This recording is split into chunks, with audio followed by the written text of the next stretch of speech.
সংবাদে আপনাদের সঙ্গে আছি আমি সুমাইয়া আজাদ।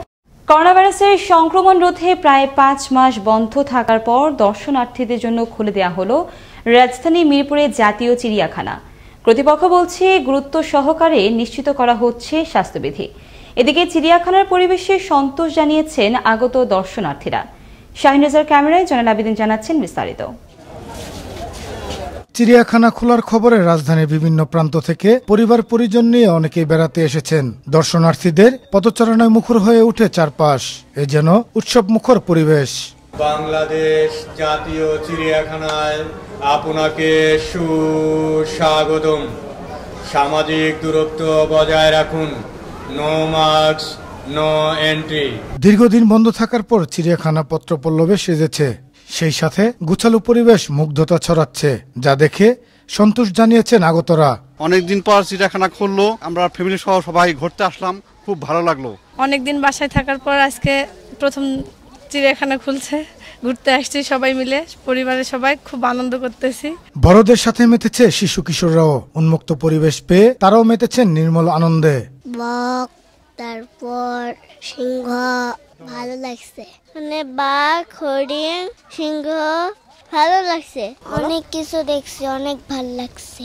আমার ঘুরতে এসে অনেক ভালো লাগছে, অনেকদিন পর ঘুরতে আসছি। কর্তৃপক্ষ জানিয়েছে চিড়িয়াখানার ভিতরে 12টি স্পটে হাত ধোয়ার জন্য হ্যান্ড স্যানিটাইজার রাখা হয়েছে। এছাড়া মাস্ক ছাড়া কোনো দর্শনার্থীদের টিকিট দেওয়া হচ্ছে না। এক জায়গায় জটলা না করতে মাইকিং করা হচ্ছে। অবশ্যই স্বাস্থ্য অধিদপ্তর কর্তৃক নির্ধারিত স্বাস্থ্যবিধি পুরোপুরিভাবে, কঠিনভাবে এবং কঠোরভাবে এটা মেনে চলতে হবে। No mask no entry, no mask no ticket, এই ধ্যান ধারণায় এইটাকে সামনে নিয়ে আমরা কাজ করছি। আমাদের প্রস্তুতিও আল্লাহর রহমত অনেক ভালো। এছাড়াও সকল দর্শনার্থীদের স্বাস্থ্যবিধির নিয়ম মেনে চলাচল করার আহ্বান জানান তিনি। আজকে 27শে আগস্ট চিড়িয়াখানাটি দর্শনার্থীদের জন্য উন্মুক্ত করা হয়েছে। প্রচুর দর্শক, সকাল থেকে আমি নিজেই এগুলি মনিটরিং করছি, আমি নিজেই বিভিন্ন জায়গায় ঘুরে দেখছি, গেটের সামনে, গেটের ভেতরে, বাহিরে প্রচুর সাড়া পাচ্ছে। অন অ্যান এভারেজ আমার আগে স্বাভাবিক অবস্থায় 10 থেকে 12,000 ছিল, আজকে আমার বিশ্বাস 15,000-এর অধিক মানুষ এই জাতীয় চিড়িয়াখানায় বিনোদনের জন্য মানুষ প্রবেশ করেছে। করোনা মহামারী নিয়ন্ত্রণের জন্য দীর্ঘদিন বিনোদন কেন্দ্রগুলো বন্ধ ছিল। গেল 19 তারিখ স্বাস্থ্যবিধির নিয়ম মেনে খুলে দেওয়া হয়েছে সকল বিনোদন কেন্দ্র। আর তাই বিনোদন প্রেমীদের কথা চিন্তা করে আজ থেকে খুলে দেওয়া হলো মিরপুরের জাতীয় চিড়িয়াখানা। দীর্ঘদিন পর চিড়িয়াখানা খোলায় আনন্দ উল্লাসে মেতেছেন আগত দর্শনার্থীরা। দর্শনার্থীর সংখ্যাও ছিল চোখে পড়ার মতো। তবে করোনা মহামারী যেন আর কারো মুখের হাসিটুকু কেড়ে নিতে না পারে, এমনটাই চাওয়া সকলের। জয়নাল আবেদিন, আনন্দ টিভি, ঢাকা। শিক্ষার্থীদের টিকা দেওয়ার পর আগামী অক্টোবরের মাঝামাঝি বিশ্ববিদ্যালয় খুলে দেওয়া হবে বলে জানিয়েছেন শিক্ষামন্ত্রী দীপুমণি। আগামী সপ্তাহে জাতীয় পরামর্শ কমিটির সভা ও তাদের মতামত পেলে স্কুল খুলে দেওয়ার ব্যাপারে সিদ্ধান্ত নেওয়া হবে বলেও জানান তিনি। মন্ত্রী শুক্রবার সকালে গাজীপুরে উন্মুক্ত বিশ্ববিদ্যালয় বঙ্গবন্ধু জীবনীর উপর একটি প্রামাণ্যচিত্র অনুষ্ঠানে যোগদান শেষে সাংবাদিকদের এসব কথা বলেন। আমরা আলাপ আলোচনা করছি, আমরা অবস্থা পর্যবেক্ষণ করছি, আমরা বিশেষজ্ঞদের সঙ্গে কথা বলছি, সবাইকে নিয়ে এবং শিক্ষক সমিতি ফেডারেশনকে নিয়ে গতকাল একটি যৌথ সভা হয়েছে। অক্টোবরের মাঝামাঝির পরে আশা করছি আমরা বিশ্ববিদ্যালয়গুলোকে খুলে দিতে পারবো। সপ্তাহের ব্যবধানে বেড়েছে চিনি, তেল, ডাল, ডিম ও মুরগির দাম, কমেছে কাঁচা মরিচের দাম। তাছাড়া বাজারে বেশিরভাগ সবজি আগের দামে বিক্রি হচ্ছে। বাজারে ইলিশের সরবরাহ পর্যাপ্ত থাকলেও ইলিশ সহ সব ধরনের মাছের দাম রয়েছে চড়া। এদিকে চালের আমদানি বাড়ায় প্রকারভেদে চালের দাম কেজি প্রতি 2 টাকা করে কমেছে। শুক্রবার সকালে রাজধানী বাজার ঘুরে এসব চিত্র দেখা যায়। আবারও দেশের খবর। শুক্রবার সকালে মুন্সিগঞ্জের লৌহজংয়ে জুলহাস হাওলাদার নামের এক অটোরিকশা চালকের বিরুদ্ধে চুরির অভিযোগ এনে তাকে লোহার রড দিয়ে পিটিয়ে হত্যা করে পদ্মা নিরাপত্তার কাজে নিয়োজিত থাকা কর্মীরা। পরে খবর পেয়ে ঘটনাস্থলে এসে অভিযুক্ত 10 জনকে আটক করে পুলিশ। এই ঘটনায় নিহতের পরিবারের পক্ষ থেকে মামলায় দায়েরের প্রস্তুতি চলছে বলে জানান লৌহজং থানার ভারপ্রাপ্ত কর্মকর্তা আলমগীর হোসেন। টানা বৃষ্টিতে ময়মনসিংহে কাঁচা বাজারগুলোতে সবজির আমদানি কম, এতে বেড়েছে অধিকাংশ সবজির দাম। দাবি উঠেছে বাজার মনিটরিং ব্যবস্থা জোরদারের। ময়মনসিংহের বিভিন্ন বাজার ঘুরে এসে প্রতিবেদন তৈরি করেছেন ওমর ফারুক সুমন, জানাচ্ছেন তরিকুল ইসলাম।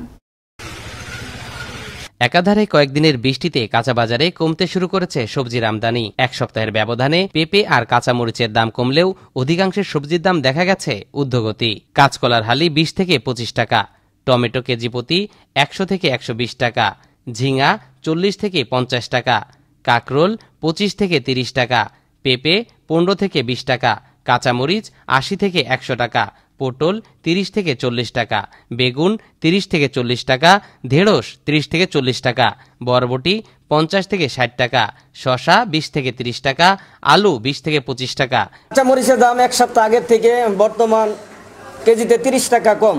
বেগুন, চিচিঙ্গা, ঝিঙ্গা, ঢেঁড়স এগুলা এক সপ্তাহ আগের তুলনায় বর্তমান বাজার কেজিতে 10 টাকা 15 টাকা ডিফারেন্স বেশি। মিষ্টি লাউ 20 থেকে 25 টাকা কেজিতে বিক্রি হচ্ছে। বেগুন আগে বেচতাম 30 টাকা, এখন 40 টাকা। ওই ঝিঙ্গার দাম আপনার 50 টাকা কেজিতে 10 টাকা করে বেড়ে গেছে।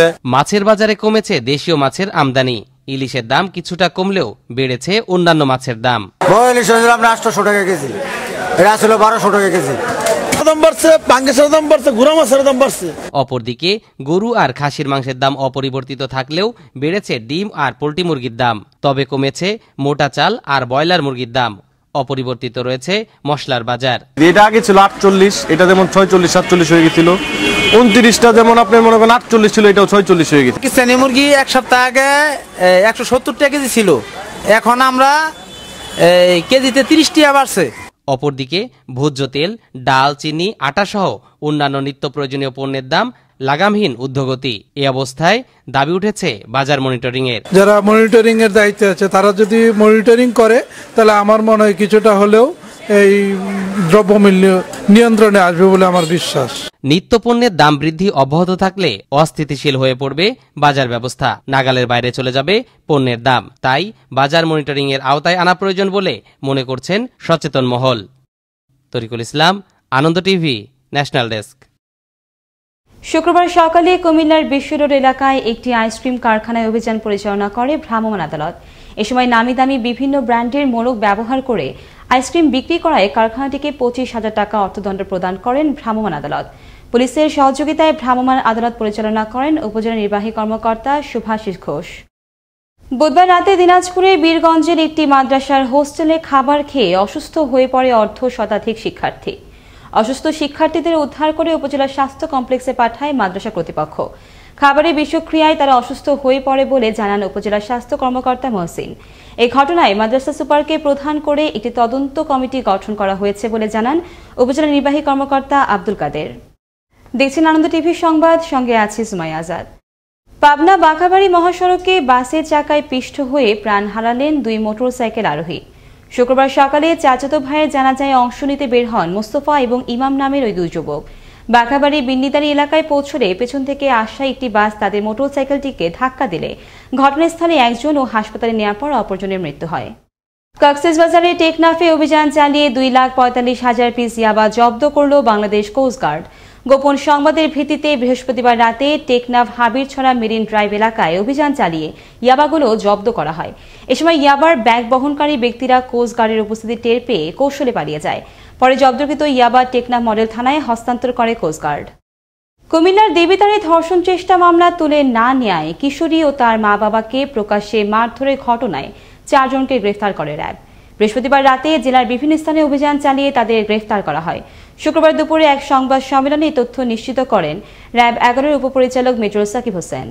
হত্যা চেষ্টা মামলা দায়ের করার পর থেকে CPC2 তাদের গোয়েন্দা তৎপরতা বৃদ্ধি করে এবং এই গোয়েন্দা তৎপরতা বৃদ্ধি করার মাধ্যমে 27 তারিখ গভীর রাত থেকে 27 তারিখ আনুমানিক 1330 ঘটিকা পর্যন্ত কুমিল্লা জেলার বিভিন্ন জায়গাতে অভিযান পরিচালনা করে এই এজাহার নামীয় 2, 4 এবং 5 নম্বর আসামিকে ইতিমধ্যে CPC2 গ্রেফতার করতে সক্ষম হয়েছে।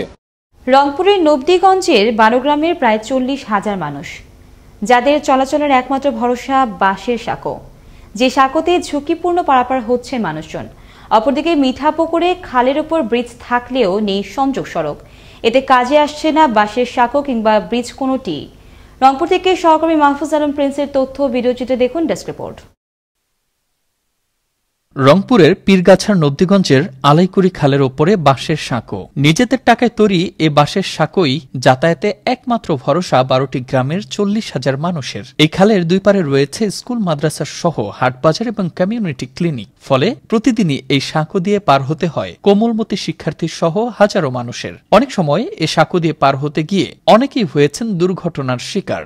আমরা মেম্বার চেয়ারম্যানকে বলছি যে আমাদের এই ব্রিজটা তাড়াতাড়ি করার চেষ্টা করেন, তো ওরা কোনো কিছুই করে নাই। 3 বছর ধরে আমরা কষ্ট করতেছি, এখানকার লোক আমাদের 60-65 হাজার লোক আমরা এখানে কষ্ট করতেছি। মানে দিক দিয়ে যানবাহন চলতে পারতেছে না, এইটাই আমাদের সমস্যা।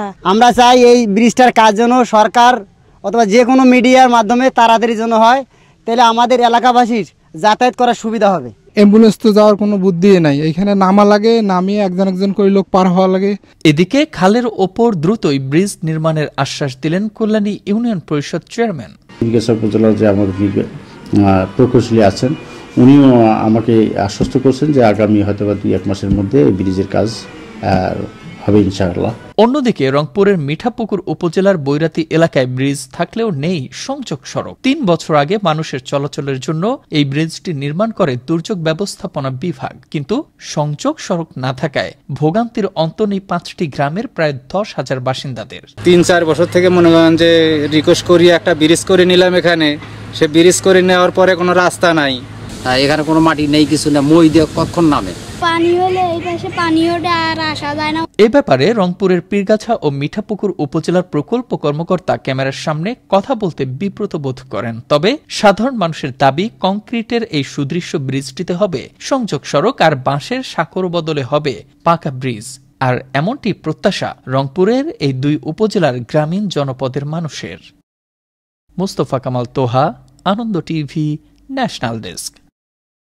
কুমিল্লার 14 গ্রামের সাবেক প্রধানমন্ত্রী ও জাতীয় পার্টির সাবেক চেয়ারম্যান কাজী জাফর আহমেদের 6ষ্ঠ মৃত্যুবার্ষিকী উপলক্ষে আলোচনা সভা ও মিলাদ মাহফিলের আয়োজন করা হয়। এই উপলক্ষে শুক্রবার সকালে 14 গ্রামের ঐতিহ্যবাহী চিউড়া কাজীবাড়িতে আয়োজিত আলোচনা সভায় প্রধান অতিথি ছিলেন জাতীয় পার্টির ভারপ্রাপ্ত মহাসচিব ও সাবেক এমপি আহসান হাবিব লিঙ্কন। গোপন সংবাদের ভিত্তিতে শুক্রবার দুপুরে নোয়াখালীর সোনাইমুড়ির জুনতপুর বাজারে অভিযান চালিয়ে আমির হামজা নাহিদ নামের এক সন্ত্রাসীকে আটক করল র্যাব। এ সময় তার কাছ থেকে উদ্ধার করা হয় একটি বিদেশি পিস্তল, একটি ম্যাগাজিন, 2 রাউন্ড গুলি ও 110 পিস ইয়াবা। বিষয়টি নিশ্চিত করেন র্যাব 11 গণমাধ্যম শাখার অতিরিক্ত পুলিশ সুপার বিনা রানী দাস। পাওনা টাকা ফেরত চাওয়ায় টাঙ্গাইলের কালীহাতিতে ছুরিকাঘাতে মিনহাজ উদ্দিন বাবু নামের এক ব্যক্তিকে জখম করে একই এলাকার শেখ ফরিদ। বৃহস্পতিবার দুপুরে উপজেলার ঘুনি এলাকায় ঘটে ঘটনা। গুরুতর আহত অবস্থায় বাবুকে উদ্ধার করে হাসপাতালে পাঠানো হয়। ভুক্তভোগীর পরিবার থেকে অভিযোগ পেলে ব্যবস্থা নেওয়া হবে বলে জানান কালীহাতি থানার ভারপ্রাপ্ত কর্মকর্তা মোল্লা আজিজুর রহমান। গোপন সংবাদের ভিত্তিতে বৃহস্পতিবার বিকেলে পাবনার আতাইকুলার গণেশপুর এলাকায় অভিযান চালিয়ে শাহিন আলম নামের এক সন্ত্রাসীকে আটক করে র্যাব। এ সময় তার কাছ থেকে উদ্ধার করা হয় একটি বিদেশি রিভলভার, 5 রাউন্ড গুলি, 164 পিস ইয়াবা, 1 কেজি গাঁজা ও 2 বোতল বিদেশি মদ। আটক শাহিন অস্ত্র দিয়ে চাঁদাবাজি সহ এলাকায় ত্রাস সৃষ্টি করে আসছিল বলে জানায় র্যাব। আনন্দ টিভির সর্বশেষ সংবাদ এবং বিনোদন সবার আগে দেখতে ভিজিট করুন www.facebook.com/anandotv এই পেজে। ধন্যবাদ সকলকে, শুভরাত্রি।